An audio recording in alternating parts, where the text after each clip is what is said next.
Bonjour mesdames et messieurs, bonjour mes frères et sœurs, bienvenue sur notre chaîne L'étendard de foi. Dans cet audio, nous poursuivons notre partage sur les centeniers romains. Alors, sans plus tarder, allons-y. Marc 15, à partir du verset 30 à 40. Sauve-toi toi-même et descends de la croix. Les principaux sacrificateurs, se moquant aussi avec les scribes, disaient entre eux: il a sauvé les autres, il ne peut se sauver lui-même. Que le Christ, le roi d'Israël, descende maintenant de la croix, afin que nous le voyions et que nous croyions. Ceux aussi qui étaient crucifiés avec lui disaient des outrages. Mais quand il fut 6 heures, il y eut des ténèbres sur tout le pays jusqu'à 9 heures. Et à 9 heures, Jésus s'écria à haute voix, disant: Eloi, Eloi, lama sabachthani. C'est-à-dire: mon Dieu, pourquoi m'as-tu abandonné? Ce que quelques-uns de ceux qui étaient là présents ayant entendu, ils dirent: voilà, il appelle Élie. Et quelqu'un accourut qui remplit une éponge de vinaigre et qui, l'ayant mise au bout d'un rosseau, lui en donna à boire en disant: laissez, voyons si Élie viendra pour l'ôter de la croix. Et Jésus, ayant jeté un grand cri, rendit l'esprit. Et le voile du temple se déchira en deux, depuis le haut jusqu'en bas. Et le centenier qui était là, vis-à-vis de lui, voyant qu'il avait rendu l'esprit, en criant ainsi, dit: certainement, cet homme était fils de Dieu. Jésus se retrouve seul à la croix. Les scribes, les sacrificateurs se moquent de lui. Même les brigands crucifiés à ses côtés lui adressent des outrages. Même le Père céleste l'a abandonné. Il s'écrie, Eloi, Eloi, lama sabachthani. C'est-à-dire: mon Dieu, pourquoi m'as-tu abandonné? Le centenier romain qui avait assisté au moment où Jésus-Christ rendit l'esprit a confirmé, attesté que certainement celui-ci est fils de Dieu. À ce moment précis, il avait cru, car il avait entendu les paroles de Jésus-Christ. Le salut entra en lui. Le salut entra en lui, car il reconnut que Jésus-Christ était le fils de Dieu. Il a confirmé avec certitude que Jésus-Christ était fils de Dieu. La parole de Dieu ne dit-elle pas que Dieu a tant aimé le monde qu'il a donné son fils unique, afin que quiconque croit en lui ne périsse point, mais qu'il ait la vie éternelle. Quiconque croit en Jésus-Christ, quiconque croit que Dieu l'a envoyé, quiconque croit que Jésus-Christ est fils de Dieu, sera sauvé. Au milieu des outrages, au milieu des moqueries, au milieu des humiliations, au milieu de la croix, le centenier crut, ayant assisté, ayant été témoin de cette scène, il dit certainement: celui-ci est fils de Dieu. En réalité, en vérité, voici ce que j'ai eu grâce de comprendre en lisant ce passage. Parfois dans la vie, il y a un mauvais jour. Parfois dans la vie, il y a des mauvais temps, des mauvaises circonstances qui semblent s'abattre sur nous pour nous submerger, pour nous apeurer, pour nous intimider, voire nous faire abandonner. Il y a des temps où nous pouvons manquer de quoi manger, de quoi nous vêtir, de quoi boire. Il y a des mauvais jours comme ça où il nous semble que l'orage et la foudre ne touchent que nous. La pluie et les vents forts avec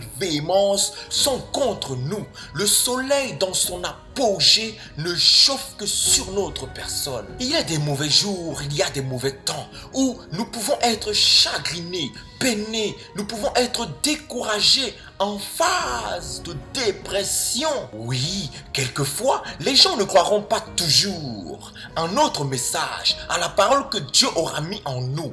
Beaucoup viendront, mais douteront. Beaucoup viendront, mais nous jugeront. Beaucoup viendront et chercheront toujours la faille, la paille, voire la poutre qui, selon eux, est dans nos yeux. Jésus est notre modèle par excellence. C'est pour cela que tu dois suivre ses pas. Tu dois faire comme Christ, car Christ est la manifestation de l'amour, de l'humilité, de la soumission et de l'obéissance à Dieu. Gloire à Dieu, car Christ en nous, c'est l'espérance de la gloire. Il y a des temps où nous pouvons être rejetés, méprisés, abandonnés des hommes. Il y a des temps où on peut se moquer de nous. Il y a des temps où on peut nous lapider. Il y a des temps où on peut vouloir nous tuer. Il y aura des phases et des temps où on voudra nous malmener. Il y aura des temps où on voudra nous assujettir, nous rendre des esclaves. Il y aura des temps où on voudra nous assiéger. Il y aura des temps où certains se lèveront contre nous pour faire des conseils, des complots, pour nous faire la guerre. Il y a des temps où on peut vouloir nous écarter, nous éloigner de la grâce. Il y aura des temps où certains s'asseyeront sur une table dorée pour médiser, calomnier, juger, condamner. Certains même ne trouveront la paix que quand ils nous auront tout dépouillé, mal parlé, rendre des faux témoignages à notre égard. Dans ces diverses épreuves et situations, il y a 7 catégories de personnes qui sont des infidèles et des lâches. Mais il y a une autre catégorie de personnes qui sont de valeur et précieux que je cite maintenant. Quelquefois, il y aura des temps où certains gens confirmeront ce que nous serons réellement lorsque nous serons seulement dans la tribulation, les lamentations, la souffrance. Certaines personnes seront convaincues de notre réelle nature qui est d'en haut. Si nous sommes fils de Dieu, si nous sommes enfants de Dieu, les situations diverses de la vie révéleront qui nous sommes. Les gens nous reconnaîtront dans notre véritable appel, dans notre réelle nature. Les gens verront, sauront, seront convaincus de la semence divine qui est en nous lorsque nous nous retrouverons dans des situations désobligeantes, dans des situations misérables, dans des situations défavorables, car c'est là parfois où nous allons manifester ou pas les attributs et la conduite du divin. Ce n'est pas toujours dans la gloire, dans la richesse ou dans l'abondance que Dieu se manifeste. Dieu se révèle et se manifeste aussi dans nos temps de souffrance. Sa force et sa puissance se manifestent également dans des temps de faiblesse.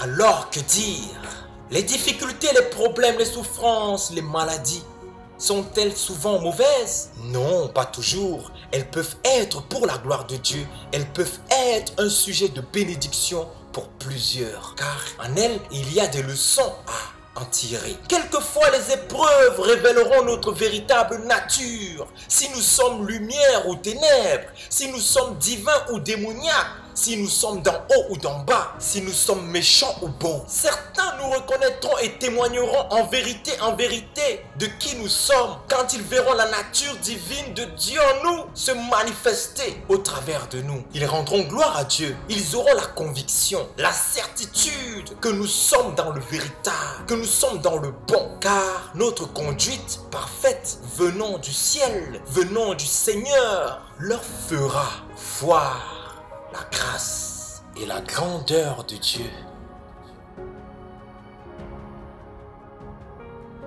Tu n'as pas toujours à faire tel acte parce que les autres te disent de le faire. Ne te sens pas obligé de faire telle chose par pression ou par sentimentalisme. Connais-toi toi-même, connais ta valeur, connais ce que Dieu a mis en toi. Oui, connais au-delà de tout ça ton Dieu et crains-le. Connais le plan divin, la volonté du Père pour ta vie sur terre.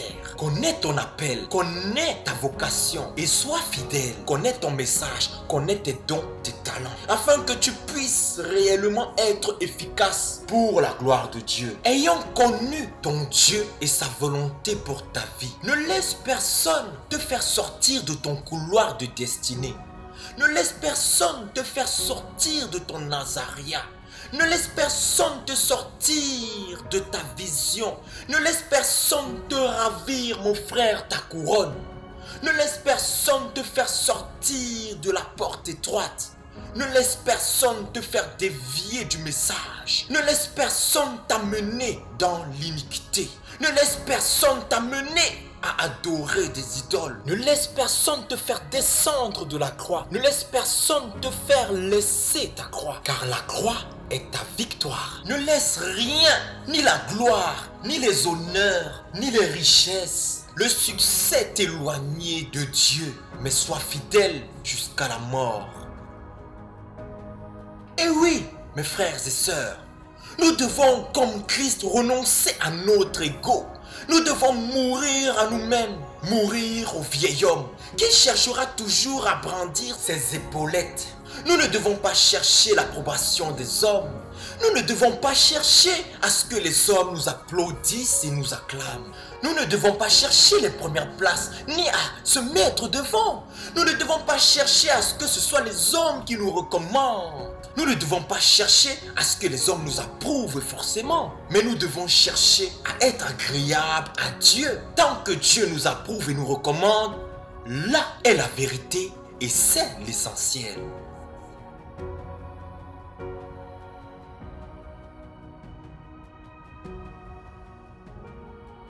Si tu n'es pas dans l'iniquité, le péché, mon frère, ma soeur, si tu n'es pas dans une vie de souillure, d'impureté, si tu n'es pas rebelle à Dieu, si tu n'es pas dans une vie de désobéissance à ton Dieu et que tu traverses des moments difficiles, sache que Dieu veut t'amener à plus de profondeur dans sa révélation. Sache que Dieu fait cela pour t'élever demain. Sache que Dieu fait cela, permet cela pour t'enseigner, t'équiper. Oui, si Dieu permet cela, c'est pour que tu le cherches avec ardeur, avec plus de sérieux et de ferveur. Si Dieu permet ce long désert, ce désert terrible, c'est pour qu'il te révèle des choses cachées le concernant ou te concernant. C'est pour faire mourir en toi les passions, la vision de l'Égypte, la vision du monde. C'est pour faire mourir en toi le vieil homme.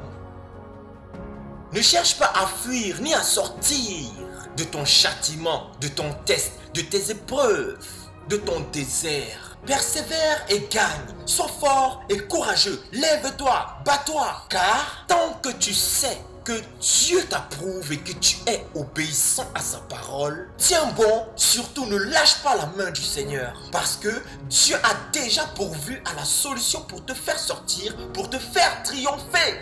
Car c'est lui qui t'y a conduit. Même si ça fait longtemps que tu t'y trouves, mon frère, ma soeur. Un jour pour Dieu est comme 1000 ans. Et l'objectif pour Dieu est que nous portions du fruit et que nous parvenions à la stature parfaite de Christ. L'objectif pour Dieu est que tu sois sans tache, ni ride, ni rien de semblable et que tu sois irréprochable. Mais sache que si tu n'as pas encore compris ce que Dieu attend de toi, ce que Dieu veut t'enseigner, ce que Dieu veut te montrer, ce que Dieu veut que tu fasses et l'endroit où Dieu veut que tu ailles, Dieu te laissera dans le désert pour que tu puisses prendre acte et leçon. Et cela même si nous pleurons. Dieu ne succombera pas à nos petits caprices.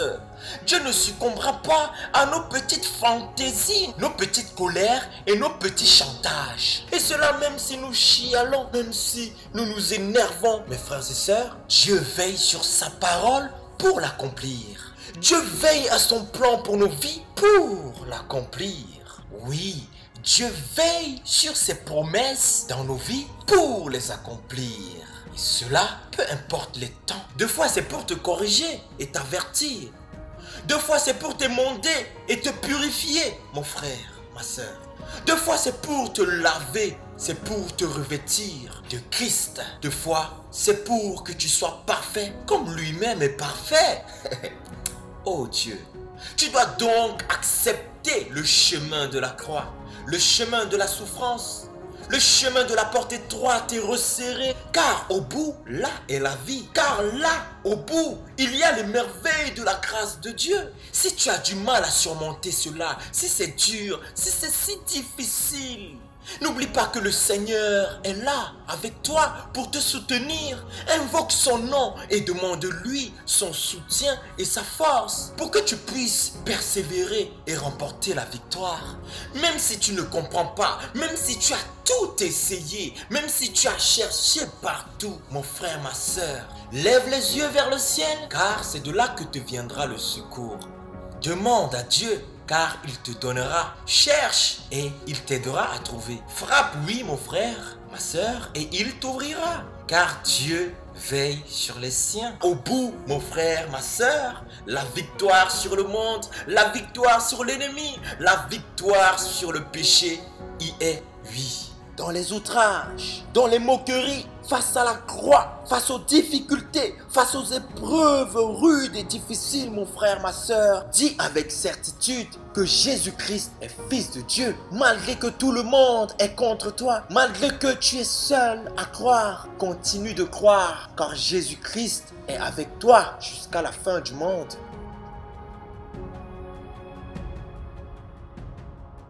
Ce que je vois, ce que je comprends, c'est que les souffrances, les épreuves, les problèmes qui peuvent parfois surgir dans nos vies, quand elles viennent de Dieu, sont bonnes. Elles ne sont pas à prendre avec désarroi, mais elles affirmeront la croyance de ceux qui doutent de Dieu, de ceux qui doutent de nous, de ceux qui doutent de ce que nous faisons, de ceux qui doutent de notre message. Et elles contribueront à nous faire grandir dans la foi, dans la confiance et l'assurance en Dieu.